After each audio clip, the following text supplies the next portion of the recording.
So, Linda, what a joy and an honor it is to connect with you via Facebook. As you know, we're starting our Kenya mentorship and just wanted to know what words of wisdom you have for everybody here in Kenya. Well, I wish I could be there with you physically, but I'm definitely with you. And I'm going to call it the heart of Africa, Mother Africa. And I think it's so wonderful to have a virtues conference right there with our facilitators and our master facilitators. And I just want to bring you all my love and tell you that from this gathering, there will be like rays of the sun to go out and help the world to bring virtues to life. So, Linda, as you know, the focus of our mentorship and of the conferences is really about honor and integrity and what we can do to combat corruption here, not just in Kenya, but around the world. What words of guidance do you have for us? Well, I think we all know that that the world is crying out for integrity more now perhaps than ever because communication shows us how rampant corruption is. And even in our little country, it's a big question, especially involving politicians. And I know in Africa it's been a challenge for many generations. And of course, it is around the whole world. How do we turn this world into a place of goodness?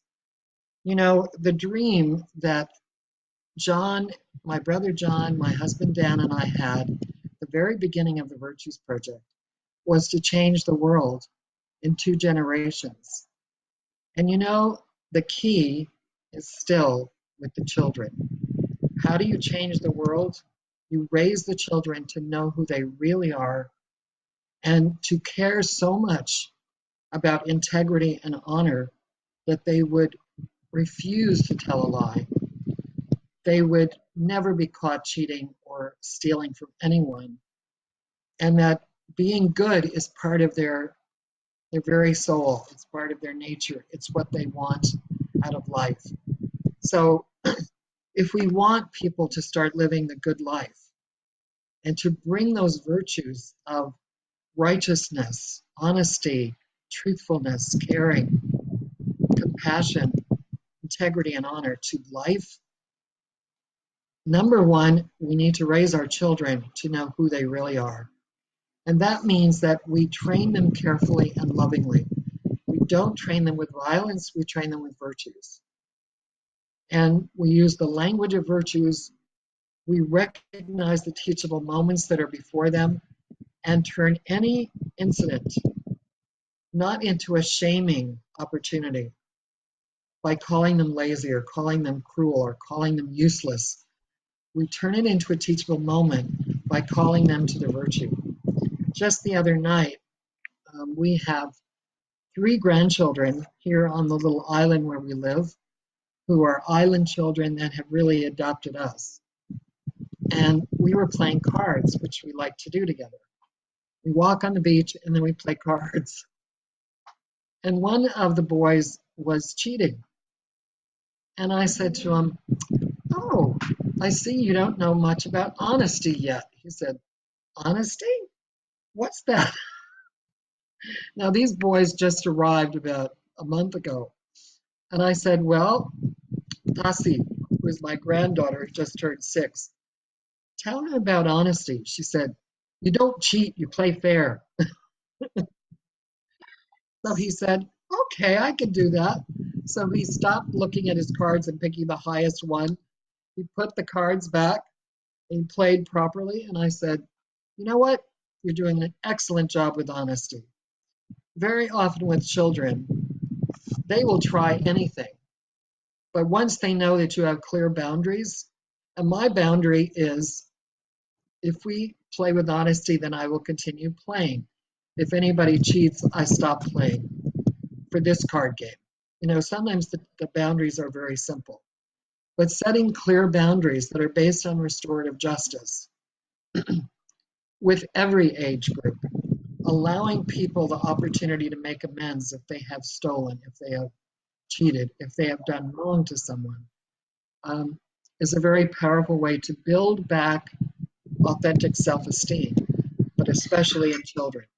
So every school needs to have a virtues-based system of discipline, which means that they have an opportunity to look at what happened, to think what virtue could I have been practicing, and how could it have turned out differently if I'd used that virtue. So it's always calling the child back to the positive. Um, that's why it was very important for me to speak the language of virtues to my grandson, to acknowledge him for showing his honesty. And I noticed that none of them have cheated ever since that happened. They really took the teachable moment. It's powerful. We should never underestimate the power of speaking the language of virtues and recognizing that teachable moment. Beautiful and simple. What other wisdom do you have for us? Well, I think going through the strategies of speaking the language, recognizing teachable moments, setting clear boundaries based on restorative justice, to me, the justice system in a country needs to look at restoring the person who has committed a crime back to society. And every effort needs to be put into restorative programs, such as the Virtues Project in the corrections system.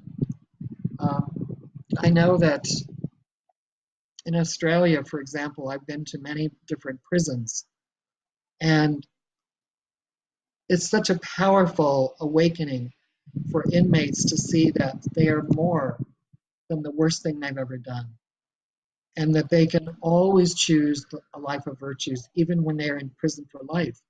They can help others, they can change themselves. And of course, last but not least is the fifth strategy, which is the art of spiritual companioning, offering companioning. And I think everywhere people need to be heard. They need to be listened to with great compassion and detachment so that they can hear their own story. And whoever is the keeper of the stories is the keeper of meaning and social change. And so all of these together are very powerful change agents. So whether you are working with one child or an agency in the government or a school or affecting the lives of many people through a talk at a conference, these virtues are the greatest gift you can ever give them because that is who we truly are. And that is our truest calling. So I just want to honor all of you for your love that brought you to this conference, your faithfulness to the virtues, and really for being part of our virtues family around the world. Linda, what a joy and an honor to have this time with you.